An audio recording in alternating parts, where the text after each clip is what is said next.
que o Departamento de Estado não anuncia cancelamento de vistos. Na hora que o cara for tentar entrar nos Estados Unidos, ele é barrado. Ou na hora... Isso vale até para o André Mendonça, vale para o Cássio Nunes. A gente não sabe se o visto dele está cassado. Certamente para o Barroso, todos eles podem estar com os vistos cassados. A gente não sabe disso. Fala pessoal, sejam bem-vindos. Começando mais um vídeo recheado de informações importantíssimas. Mas antes, inscreva-se agora mesmo no canal, deixe o seu like e compartilhe esse vídeo com o máximo de pessoas. Assim você vai estar me ajudando demais. Giro na tela e notícias a seguir.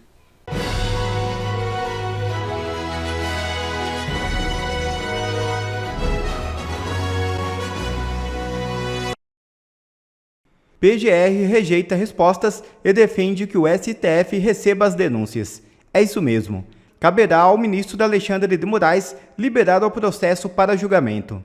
Nesta quinta-feira, o Procurador-Geral da República, Paulo Gonet, se manifestou sobre as defesas apresentadas pelos advogados do ex-presidente Jair Bolsonaro e dos demais investigados pelo suposto plano de golpe de Estado.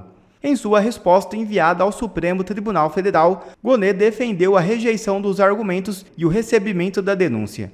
Caso esta seja a decisão final da primeira turma do STF, os 34 denunciados poderão se tornar réus. A PGR defende que alguns dos argumentos usados pelas defesas já foram rejeitados pela Corte em outros momentos da investigação. Entre eles, se o ministro Alexandre de Moraes tem ou não parcialidade para relatar o caso, já que ele aparece como uma das possíveis vítimas do plano de golpe. Gonet também foi contra os pedidos para que a delação do tenente-coronel Mauro Cid seja anulada. Segundo ele, não há fato novo que justifique a alteração desse entendimento, uma vez que o acordo foi validado pelo STF. Sobre o pedido para que o caso seja enviado para a primeira instância, o PGR citou o julgamento do STF, que alterou as regras e assim manterá as decisões do caso com a Suprema Corte, mesmo com o fim do mandato. As informações são do jornal O Globo. A batata de Alexandre de Moraes, Paulo Gonet e todos os outros ministros que endossam as ilegalidades e a perseguição contra Jair Bolsonaro e a direita, incluindo também agentes da Polícia Federal, está assando nos Estados Unidos. Essas reuniões são reuniões secretas, onde a gente tem um plano maravilhoso contra o Alexandre de Moraes? O que a gente fala nessas reuniões? A gente leva, na verdade, os fatos que ocorrem no Brasil, né? A gente leva as cerca de 1.500 prisões do Rio de Janeiro, explica, olha... como é que foi querer dar um golpe, né, num domingo de janeiro no Brasil. Há a semelhança natural, a comparação natural entre o 8 de janeiro do Brasil, de 2023, com 6 de janeiro de 2021 aqui nos Estados Unidos. Só que tem uma diferença, né? 8 de janeiro, no Brasil, o Bolsonaro não era mais o presidente.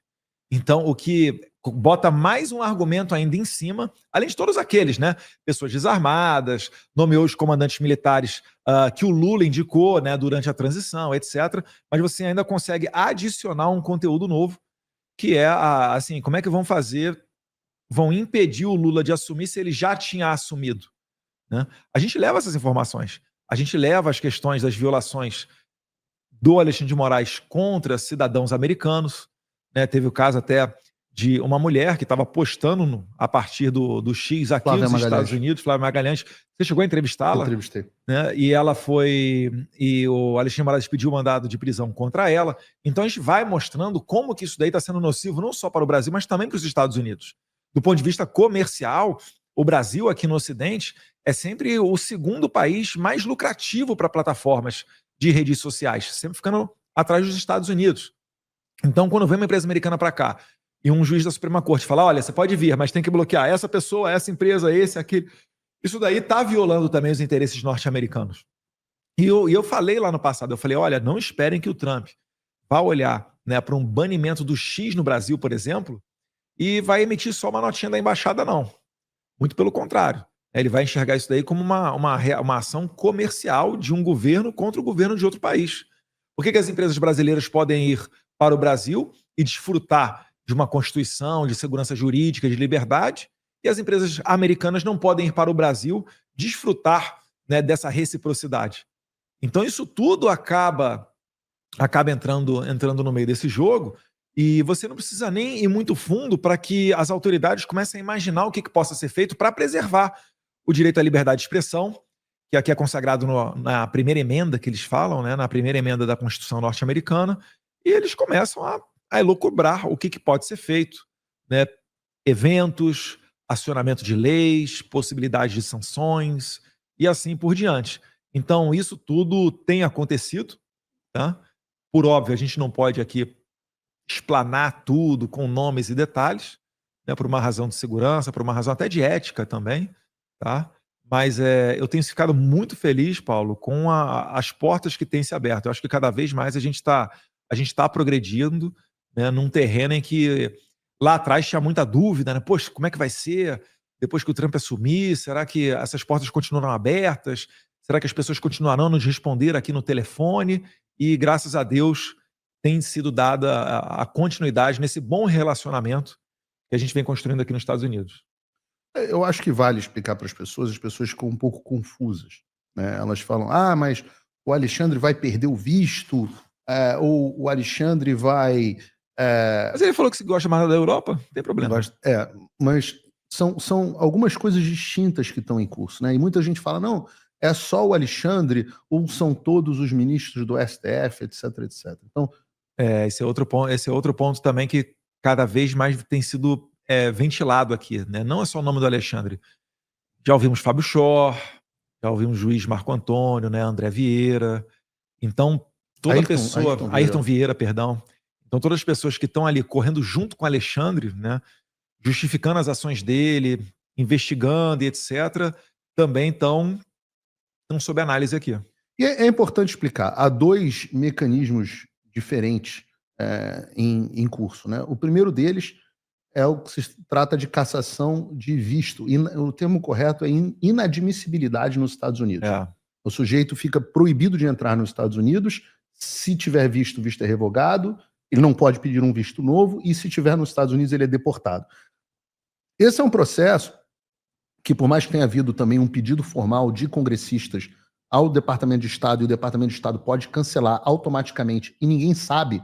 Então, a situação real é que o visto dos 11 ministros, já pode estar cancelado, porque foi feito um pedido nesse sentido. O Richard McCormick, da Geórgia, né? Foi o Richard McCormick esse ano, mas no ano passado, o Richard McCormick pediu especificamente para o Alexandre de Moraes. Mas no ano passado, Maria Salazar, Chris Smith, o Rick Scott, o outro da Flórida, que eu esqueci o nome agora, daqui a pouco eu lembro. Foram vários deles que pediram ainda durante o governo Biden, e essa carta permanece até hoje lá. Pode ter sido cancelada, a gente não sabe, porque o Departamento de Estado não anuncia cancelamento de vistos. Na hora que o cara for tentar entrar nos Estados Unidos, ele é barrado, ou na hora... Isso vale até para o André Mendonça, vale para o Cássio Nunes. A gente não sabe se o visto dele está cassado. Certamente para o Barroso, todos eles podem estar com os vistos cassados, a gente não sabe disso. Mas além desse pedido, houve um projeto de lei que foi aprovado já no Comitê Judiciário e está pronto para ser votado na Câmara. O que é esse projeto? No Censorship on Our Shores Act, sem censura dentro das nossas costas. É um projeto de lei que torna inadmissível de entrar nos Estados Unidos qualquer um que tenha praticado o que se considera violações de primeira emenda, liberdade de expressão, liberdade de associação, liberdade de petição ao Congresso, etc, etc. Há um cidadão liberdade americano... Liberdade religiosa. Dentro do Congresso dos Estados Unidos. Território americano. Território americano, não. Fora do território americano. Contra um cidadão americano. Bom, no caso do Alexandre... Será que ele se enquadra? Você que está me ouvindo, será que o Alexandre de Moraes se enquadra em alguma violação de liberdade de expressão de americano? O Darrell Issa, que é o deputado autor desse projeto de lei, ele fala especificamente, ele cita o Alexandre de Moraes na discussão dentro do Comitê Judiciário. Ele fala que o Alexandre de Moraes foi o grande motivador desse projeto de lei. Inspirando corações pelo mundo, ó. Quando ele tomou a decisão de tirar o X, foi o momento chave para que ele fosse um inspirador desse projeto de lei. Mas ele não é um projeto de lei que vale só para o Alexandre. Ele vale contra os europeus que estão trabalhando para praticar censura, canadenses, australianos. Ele vale para qualquer um. Então as pessoas perguntam, mas Paulo, vai pegar todo mundo? Este é um projeto que não depende de nenhuma ação nossa para pegar mais todo mundo. No máximo, a gente vai pegar uns nomes, pedir para um congressista dos Estados Unidos, a gente não, provavelmente eu, vamos pegar alguns nomes e vamos pedir para te liberar dessa, para pedir para algum congressista pedir formalmente ao Departamento de Estado com base na violação do processo. Esse processo ainda precisa ser aprovado na Câmara, não foi aprovado ainda, no Senado e sancionado pelo Trump. Quando que vai ser aprovado na Câmara? As pessoas me perguntam. Eu falo, eu não sei e eles não sabem também, porque nesse momento eles estão nessa discussão de orçamento louco que não dá nem para falar com eles de outras coisas. Mas a gente espera que seja uma coisa nos próximos 2 meses que isso seja aprovado. E está com apoio bipartidário, então é possível... É verdade. Tem gente da esquerda até que votou dentro da comissão, né? Dentro da comissão. Já na última vez e agora nessa vez também. Então isso é visto. Visto é um assunto. Vai pegar todo mundo. Agora existe um outro caminho, que é uma coisa que eu estou começando a ver as pessoas discutirem na imprensa cada vez mais, que é a chamada Lei Magnitsky. Você acha que tem gente da imprensa que vai lá no teu YouTube para aprender sobre Lei Magnitsky? Já tem muito, né? Você sabe Porque às vezes eu vejo uns noticiários, parece, eu falo assim, eu vi isso em algum lugar, será que eu não vi o Paulo Figueiredo comentando isso agora tá nesse canal de televisão, cara? Cara, você sabe, o Pablo Marçal não gosta, mas eu tenho boa amizade com vários jornalistas da grande mídia. Porque eu não acho que são todos vagabundos. Eu acho que tem gente boa, eu acho que tem gente que procura apurar, tem gente que tem viés, é uma coisa que a imprensa, meu avô já reclamava de viés. Uma coisa é a imprensa ter viés. A outra coisa é a imprensa ser um veículo de propaganda do regime. Então, os que são veículos de propaganda do regime, esses, cara, quer me calar, quer me prender, etc., eu não tenho alternativa a não ser destruí-lo. Agora, o cara que tá lá, faz um trabalho honesto, tem gente boa, eu acho que tem gente decente, por exemplo, até dentro da Globo News. E aí uma dessas pessoas, não vou dizer quem é para não queimar ele, porque essa pessoa, né, porque vão ficar dizendo que essa pessoa tá conversando comigo. Vai entrar em inquérito, de repente. Vai entrar em inquérito. Ele fala assim, cara, eu posso falar uma coisa? Em 2022, eu me informava basicamente pelos pingos nos is, assistindo seus comentários sobre o que estava acontecendo nas Forças Armadas. Eu falei, pois é exatamente isso que... Mais um antidemocrático que você nem sabia, ó. Exato. Então, assim... É o motivo pelo qual você está no inquérito. Eles assistem. Não tá tudo certo. E eu sempre... Tem os Valdo Cruz, as Dani Lima, as pessoas que não... Mira Leitoa, as pessoas que não dá para conversar. E tem as pessoas que dá pra conversar. Mira Leitão também, meu Deus do céu. Não, tem gente que não dá pra conversar. Botei no stories do meu Instagram hoje lá, ela justificando e dizendo por que a inflação recorde de fevereiro dos últimos, sei lá, 20 Entenda anos. Como é boa. Não, foi a maior, mas é do mês mais curto e foi por causa disso, então não vai afetar aquilo e tal. Eu falei, nossa, excelente. Sobre a Lei Magnitsky, tem basicamente dois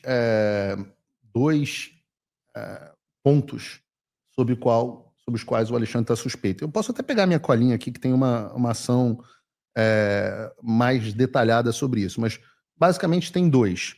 Um ponto é o envolvimento em graves abusos dos direitos humanos. O que é a Lei Magnitsky? Lei Magnitsky é uma lei que ela surgiu em 2012, depois ela foi ampliada numa versão em 2016, com a participação inclusive do Chris Smith. Um dos principais líderes para essa expansão, né? Um dos principais. Comprou a briga de jornalistas da Bielorrússia. Exato. Justamente por conta dessa questão de imprensa. Exato. Ela foi expandida em 2016, antes de reclamar em 2016, durante o governo Barack Obama, foi sancionada pelo presidente Barack Obama, que dá aos Estados Unidos a possibilidade de impor sanções financeiras através do OFAC, que é o Office of Foreign Assets Control, o Escritório de Controle de Ativos no Exterior do Departamento do Tesouro. Então, o que a lei diz fala o seguinte, se você cometeu casos graves de corrupção, e aí o sentido de corrupção nos Estados Unidos é diferente do estado do Brasil, corrupção não é só suborno, ou se você cometeu graves violações de direitos humanos, você está absolutamente sujeito à Lei Magnitsky. E eu posso pegar aqui, cara, eu tenho, assim, enorme jurisprudência, absolutamente enorme jurisprudência. Olha, vou dar aqui um exemplo. Por exemplo, há apenas alguns meses, o OFAC sancionou um juiz russo por conduta semelhante a de Moraes em relação à supressão da liberdade de expressão e detenção arbitrária de um dissidente político na Rússia. A juíza russa Olesia Mendeleva ordenou a detenção arbitrária de Alex Gorinov, vereador da cidade de Moscou, defensor público, bababá. Em resposta, o OFAC designou Mendeleva de acordo com a ordem executiva 13.818 por ser uma pessoa estrangeira que é responsável, cumpre ou se envolveu direto ou indiretamente em graves abusos de direitos humanos. Aí tá aqui. Em março de 2023, o OFAC sancionou um outro juiz, investigador especial e perito russo, sob a EO 13.818, por suas medidas antidemocráticas contra Kara Murza, um cidadão russo, que fez um discurso perante a Câmara dos Representantes do Arizona. Ou seja, só para você entender esse caso, é um caso onde um cidadão russo veio aos Estados Unidos diante do parlamento e denunciou uma ação russa, sofreu as consequências na Rússia. Olha, tô tendo déjà vu aqui, hein? E por conta disso, o juiz que agiu contra ele sofreu sanções econômicas. Será que se eu der um discurso aqui nos Estados Unidos e voltar para o Brasil e pegar meu passaporte, se enquadra nisso? Não sei. Em abril de 2023, o OFAC sancionou 3 juízes nicaragüenses sob a ordem executiva 13851, por seu envolvimento em abusos de direitos humanos conduzidos pelo regime do presidente nicaragüense Daniel Ortega e pela opressão mais ampla de cidadãos nicaragüenses que se opõem ao seu governo. Os juízes revogaram arbitrariamente a cidadania daqueles que expressaram sua oposição ao regime de Ortega. Tipo quando cancela o passaporte de quem está no exterior, sabe? Você já ouviu alguma coisa similar? Mais ou menos. Em dezembro de 2019, voltando mais para trás, o OFAC sancionou 2 juízes iranianos sobre a ordem executiva por punir injustamente cidadãos iranianos e cidadãos com dupla nacionalidade por exercerem suas liberdades de expressão ou reunião. Os juízes supervisionaram o erro. Isso é interessante. Ambos os juízes supervisionaram o erro do judiciário do regime iraniano em julgamentos de fachada, nos quais jornalistas, advogados e ativistas políticos e membros de grupos étnicos e religiosos minoritários do Irã foram penalizados por exercer sua liberdade de expressão e liberdade de reunião. Em setembro de 2024, o OFAC sancionou 4 juízes venezuelanos. Olha só, isso é antes que digam que é o Trump, o maluco, etc. Eu estou lendo coisa aqui do governo.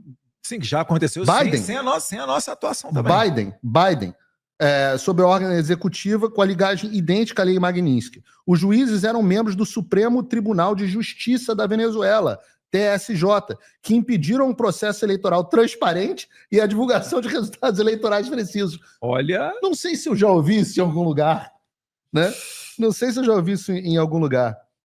Outro venezuelano, Michael Moreno, é um exemplo proeminente de onde os Estados Unidos deram um passo adiante e indiciaram criminalmente o juiz da Suprema Corte por sua má conduta, corrupção e atos antidemocráticos. Esse aí era cachorrinho do Hugo Chávez, o Michael Moreno.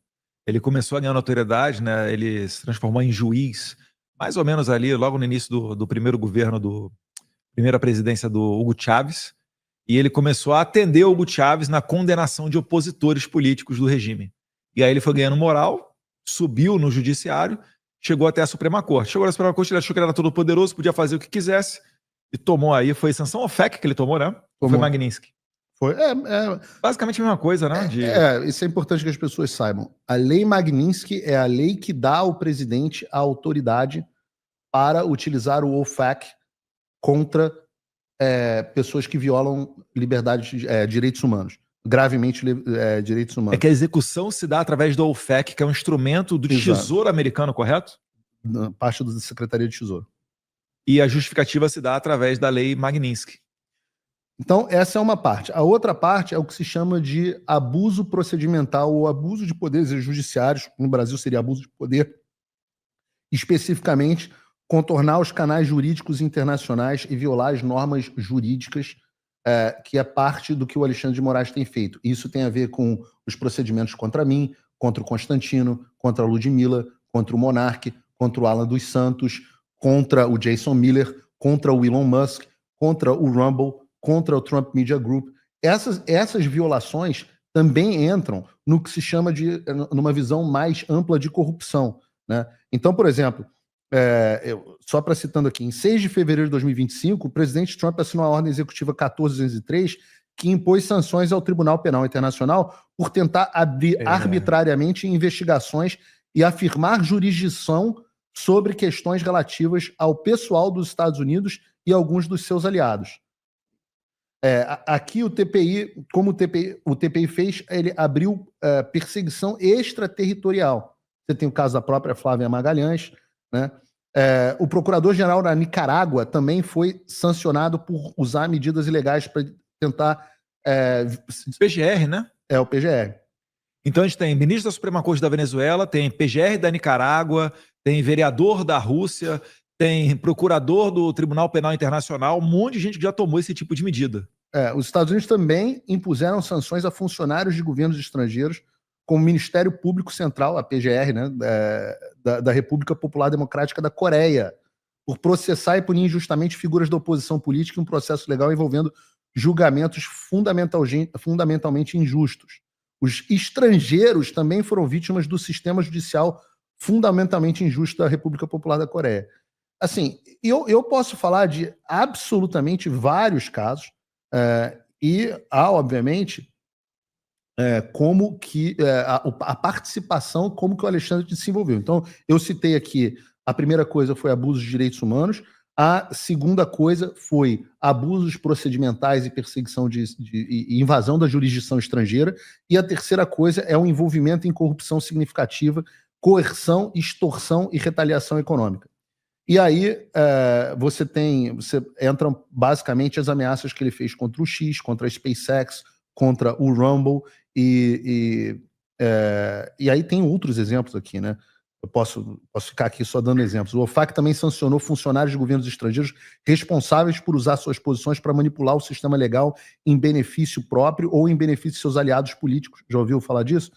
E em desvantagem da oposição política. Por exemplo, em agosto de 2022, de novo, governo Biden, o OFAC sancionou Saima Sirenos Cephus, procurador-geral e procurador-chefe da Libéria, sobre a ordem executiva babá.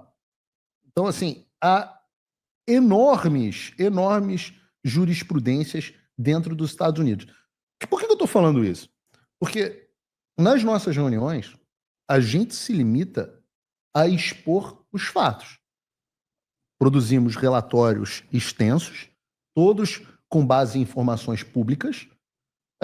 Algumas informações nós obtivemos através do Congresso dos Estados Unidos, como as ordens que eram secretas do Moraes, que o Congresso nos ajudou a obter. Isso é bizarro. Vem novas ordens que nós vamos obter agora. Nós não, o Congresso americano vai obter e que nós teremos acesso, que são as ordens do Alexandre à Meta, que são as ordens do Alexandre ao Google. E breaking news, que isso daí também vai gerar mais um capítulo longo nessa história toda, tá?